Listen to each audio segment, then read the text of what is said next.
paz do Senhor. Hoje estaremos estudando sobre a restauração de Jó. Isso se dará após ele confessar a sua ignorância e a sua arrogância sobre assuntos que ele não sabia. Após ele se humilhar e orar pelos seus amigos, um novo Jó surgirá.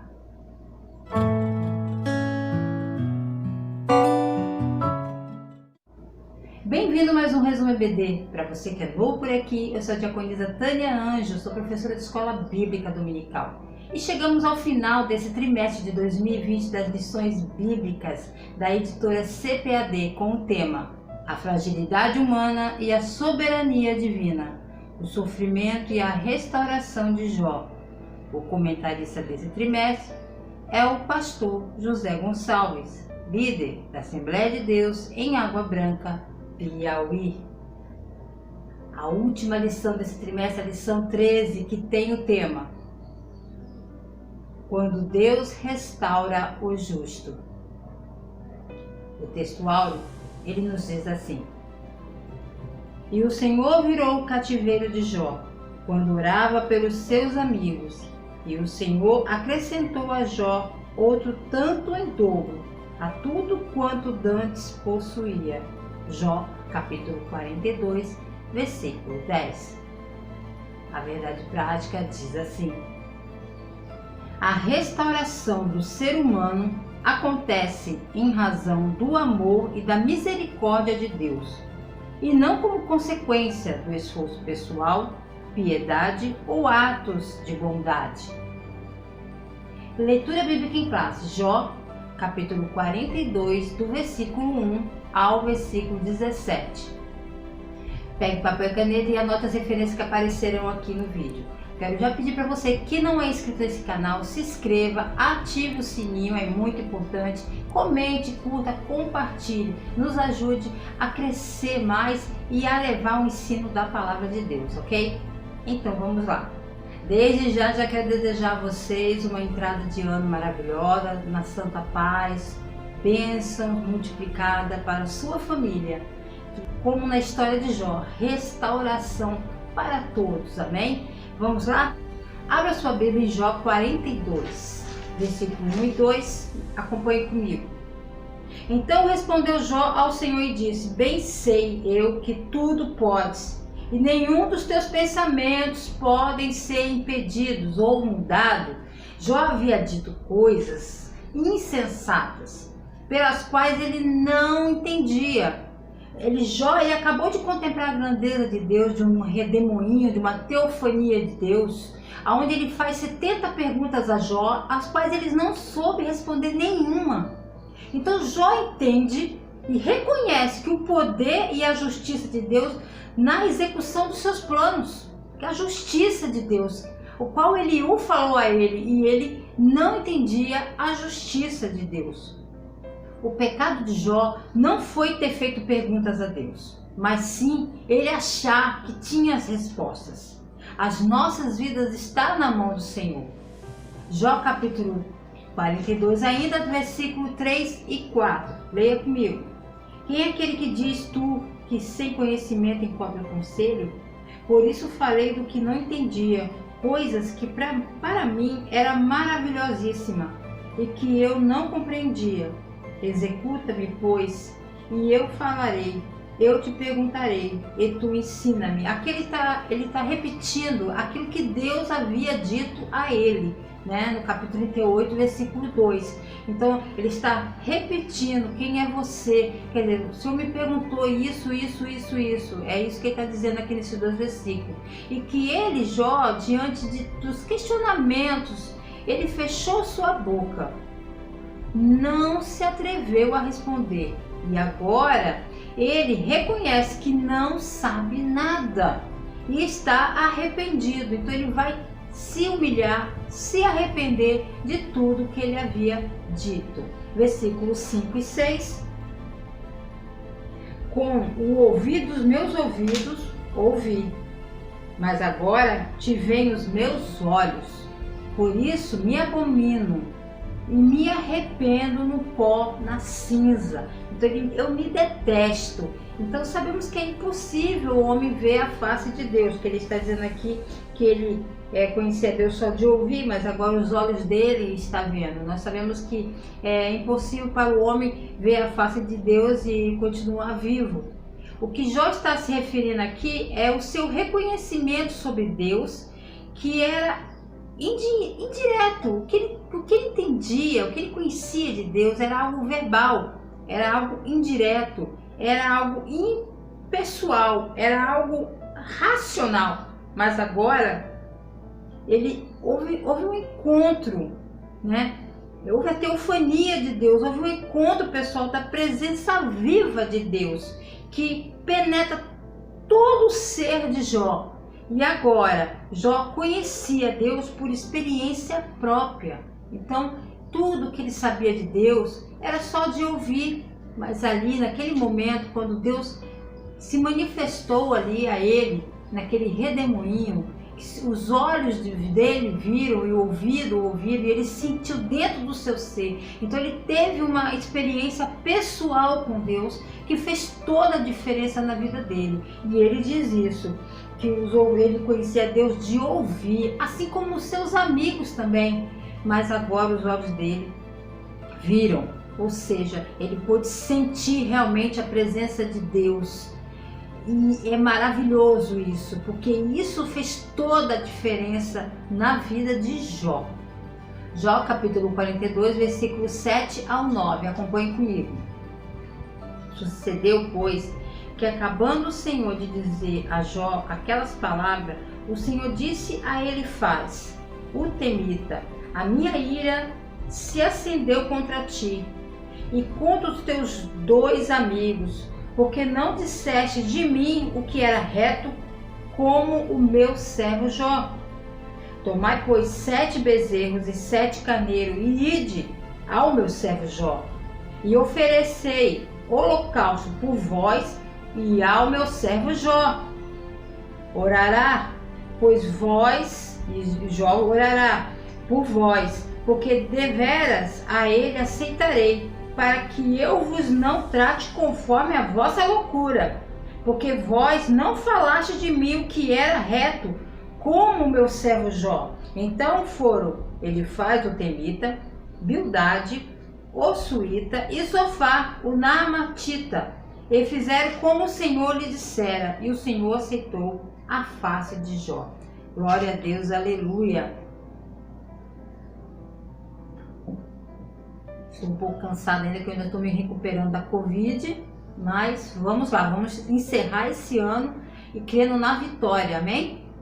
Deus está virado com os amigos de Jó, porque durante toda a provação, todos aqueles meses que Jó ficou ali na cinza, naquele lixo, ferido, cheio de chagas malignas ali, passando toda aquela provação, eles ficaram acusando Jó de pecado oculto, de estar escondendo algo, né? Acusando o período todo. Então Deus estava muito irado. Então o que Deus está falando aqui no versículo 7 é que vocês não me representam. Não me representaram a Jó tal como eu sou. É isso que Deus está dizendo a Elifaz. Vocês não me representaram como eu sou de verdade a Jó.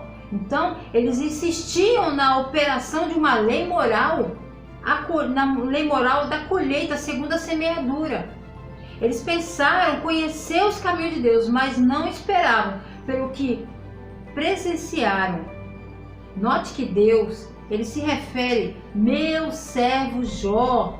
Ele vai sempre falando aqui como ele faz, se referindo a Jó assim, meu servo Jó, apontando para a sua posição restaurada de servo obediente. Olha que interessante.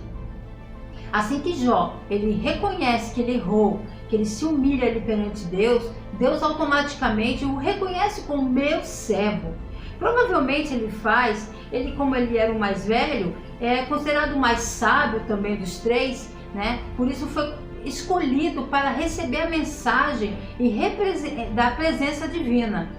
Para evitar que fossem severamente punidos, esses deveriam, primeiro, fazer sacrifícios e, segundo, orações mediadas por Jó. Olha só o que ele tiveram que fazer. Jó se torna ali um intercessor, um mediador entre Deus e seus 3 amigos. Aí você pergunta, e Eliú? Onde é que está nessa história? Porque Deus não fala nada de Eliú. O Eliú é interessante o seguinte, você não vê mais falar sobre Eliú.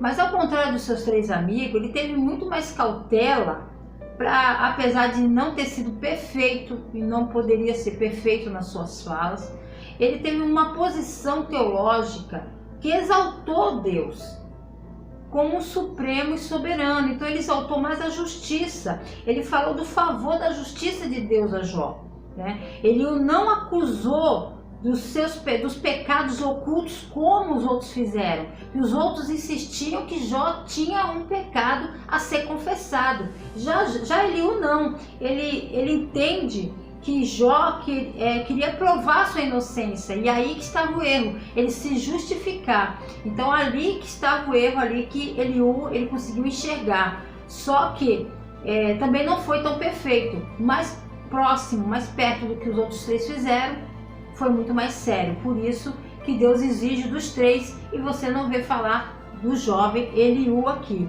E se a gente recapitular, ele trouxe uma teologia que era baseada na sua experiência pessoal.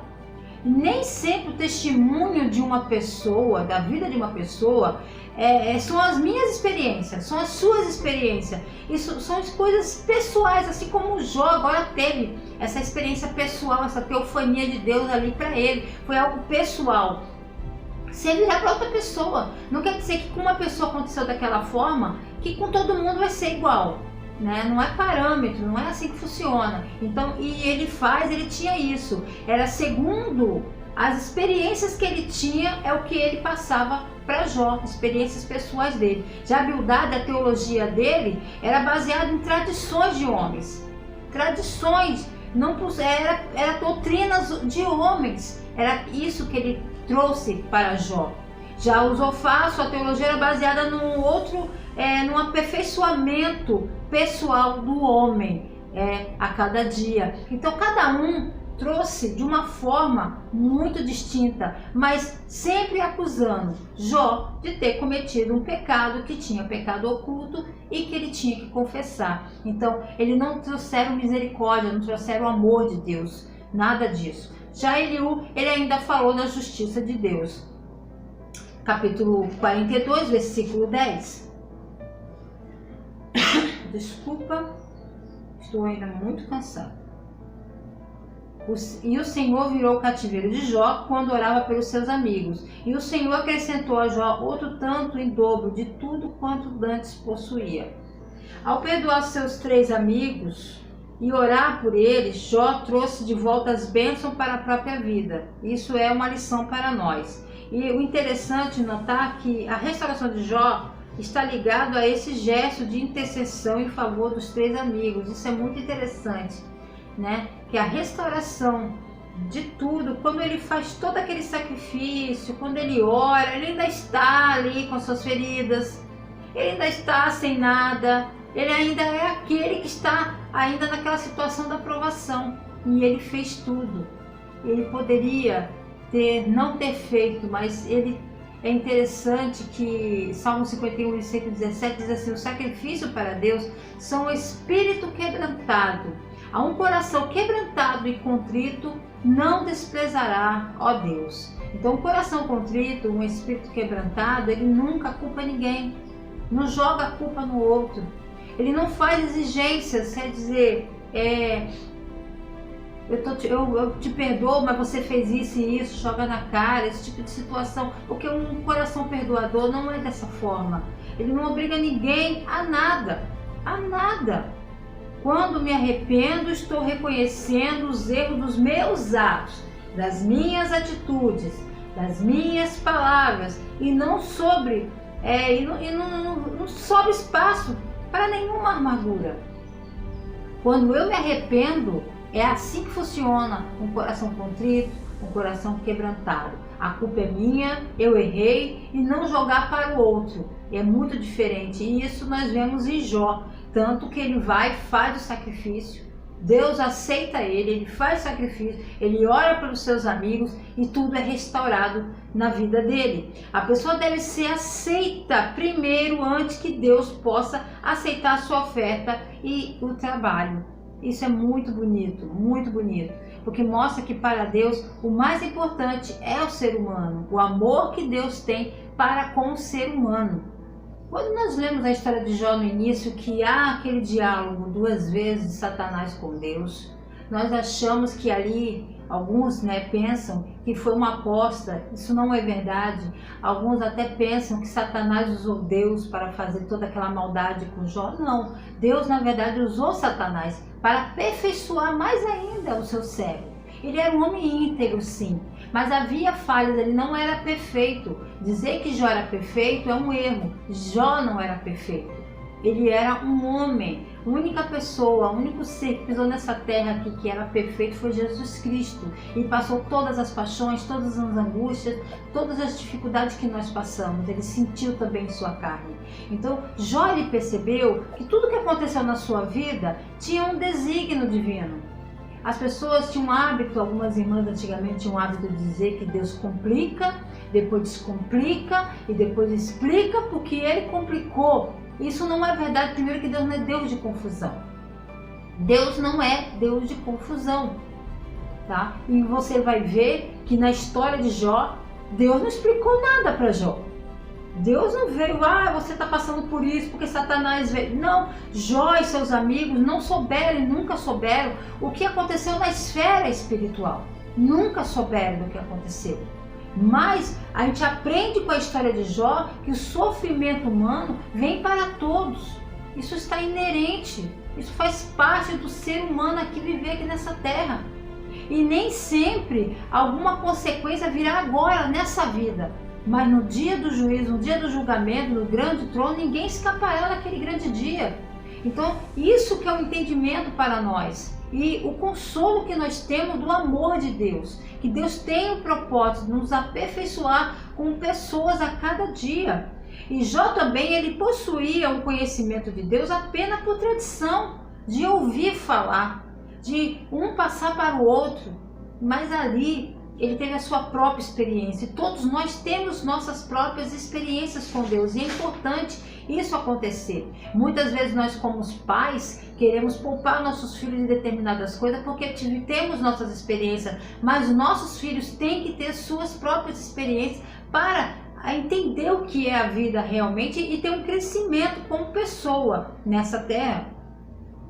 Aqui nós entendemos, aqui na parte 3, a restauração de Jó, que aqui o escritor colocou aqui, o comentarista José Gonçalves, convém destacar que as bênçãos recebidas por ele devem ser vistas como uma restauração e não retribuição. Achar que Deus retribuiu tudo em dobro para ele, por isso ele passou tudo aquilo, mas foi recompensado. Não, é uma restauração. Se você prestar atenção, ele perdeu 10 filhos e teve 10 filhos. Não foi multiplicada a quantidade de filhos. E não eram os mesmos filhos. O que perdeu foi perdido. Foi uma restauração. Não há uma teologia da retribuição no livro de Jó, onde o ímpio é sempre punido e o justo sempre recompensado. Deus abençoa os homens porque os ama e não de favores ou porque tem que prestar algum favor ao homem, ou porque ele fez uma coisa, ele é bonzinho e aí ele merece ser abençoado. Isso é um pensamento errado. Então que não existe barganha com Deus. Não existe barganha. Vou fazer porque Deus vai me recompensar. Isso está errado, esse pensamento. Então, achar que houve uma retribuição para Jó, não, houve uma restauração na vida de Jó. Jó 42, versículo 11 e 12. Então vieram a eles todos seus irmãos e todas suas irmãs, e todos quantos dantes o conheceram, e comeram com ele pão em sua casa, e se condoeram dele, e o consolaram de todo o mal que o Senhor lhe havia enviado. A cada um deles lhe deu uma peça de dinheiro, e cada um pendente de ouro. E assim abençoou o Senhor o último estado de Jó, mais do que o primeiro, porque teve 14.000 ovelhas, 6.000 camelos e 1.000 juntas de bois e 1.000 jumentas. Até o versículo 12, né? Então, a gente vai lendo que Jó havia se queixado dos irmãos, né? De todo mundo que se afastou dele, né? E agora todos retornam, porque com certeza aquilo correu pelas cidadezinhas ali, pelas vilas, da restauração de Jó, depois de meses de provação. Então todos vieram, né, retornaram, com o retorno da prosperidade, as pessoas retornaram. Mas a nossa luta, ela não é contra... Isso é algo para mim muito forte na história de Jó, que é a nossa luta não é contra a carne nem contra o sangue. Porque se Jó fosse, como muitos de nós, querer, não, quando eu estava ruim, quando eu estava nessa situação, vocês me deram as costas. Agora que eu estou bem, todos retornaram. Ele não é dessa forma. Você vê como é realmente o servo Jó. Como tem que ser o servo Jó de verdade. Para Deus dar testemunho desse homem. E ainda no final, ele virar para Elifaz e dizer, meu servo Jó. Ele fala isso 3, 4 vezes, isso é muito bonito. Então, e você vê que eles comem pão com ele, né? Símbolo da amizade, né? Símbolo da amizade é o comer o pão. Todos vieram para o banquete em ação de graças e trouxeram presentes a Jó. Um novo dia amanhecia para Jó. Ele foi restaurado a sua saúde, seus bens, e todos vieram ver, todos puderam ver que Deus era na vida de Jó realmente ali e restaurou a vida dele. Versículo 13. Também teve 7 filhos, 3 filhas, igualzinho. O mesmo número de filhos que ele teve antes que morreram e de filhas, Deus também o deu novamente.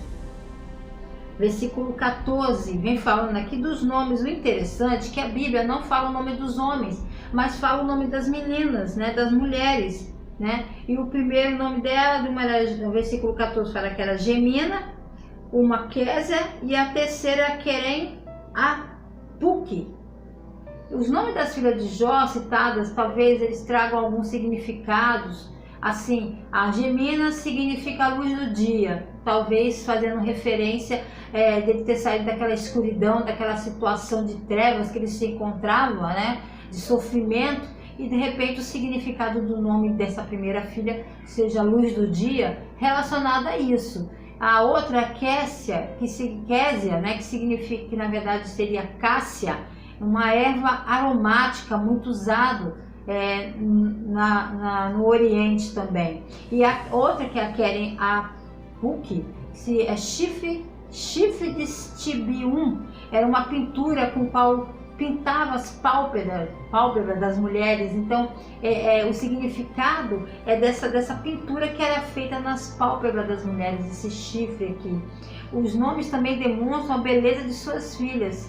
E a gente entende que Jó provavelmente viveu mais de 200 anos. Nós não sabemos exatamente quantos anos Jó tinha quando iniciou a sua aprovação. Talvez 70 anos, mas a Bíblia fala que ele ainda viveu mais de 140 anos, ainda pôde viver até a 4ª geração.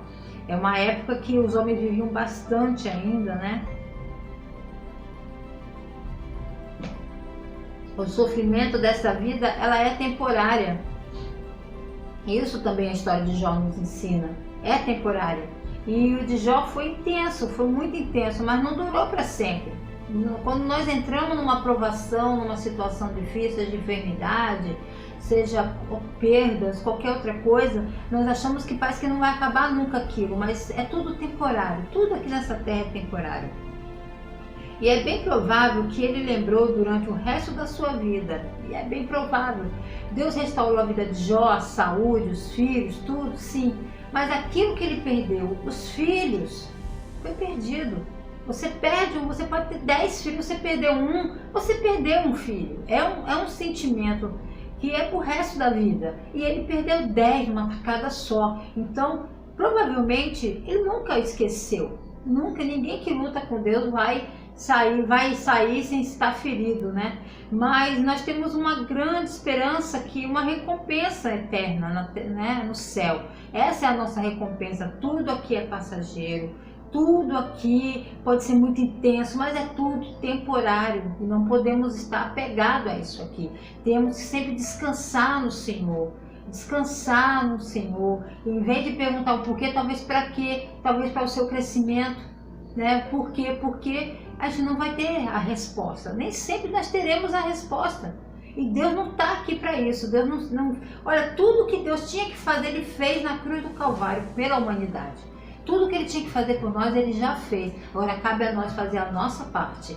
E a história de Jó é muito linda. E nós aprendemos muito nesse trimestre de 2020. E veio num momento em que o mundo está passando por essa pandemia. E eu estou um pouco ainda com sequela da Covid, mas graças a Deus não foi grave, foi algo mais leve. Estou muito cansado, estou aqui gravando esse vídeo muito cansado mesmo, a gente sente mesmo o pulmão, mas estou encerrando esse ano de 2020 muito feliz por ter tido essa oportunidade de ter feito esse canal no momento da pandemia, ao qual eu queria não deixar as minhas alunas sem o ensino da Palavra de Deus, sem estar estudando as lições bíblicas da revista da CPAD. E eu louvo ao Senhor por cada um que está aqui, por aquelas que estão sempre orando pela minha vida, não vou citar nomes, mas sabem de quem eu estou me referindo, as irmãs que sempre estão intercedendo pela minha vida. Eu sou grata ao Senhor, que esse ano de 2021 que está por vir, venha trazendo restauração, como assim foi na vida de Jó, para muitas pessoas. Foi um ano de muitas perdas, ainda estamos tendo muitas perdas, mas que possamos crescer como pessoas, como seres humanos, como cristãos verdadeiramente. Aprendemos a ser cristãos verdadeiramente. Em Cristo Jesus é o que é necessário. Precisamos disso. Precisamos estar mais perto de nossa família, amarmos uns aos outros, assim como Cristo amou a sua igreja. A história de Jó ela nos ensina que o sofrimento não é uma punição somente, como muitos pensam, mas é para nos ensinar, revelar a glória de Deus em nossas vidas. Jó nunca soube de fato o porquê do seu sofrimento. E ele não soube que foi por causa que tudo iniciou ali na esfera espiritual com Satanás, de ter acusado de servir a Deus somente por interesse. Aquilo que veio para afastar Jó de Deus, no entanto, só fez ele se aproximar mais ainda do Senhor. Quando Deus fez as perguntas retóricas a Jó, ele estava dizendo para mim e para você: eu sou Deus, você é meu servo, eu sou onipotente, eu estou no controle de tudo, sou eu o oleiro e você o barro. Estou moldando e dando forma a você. Eu sou o teu Deus.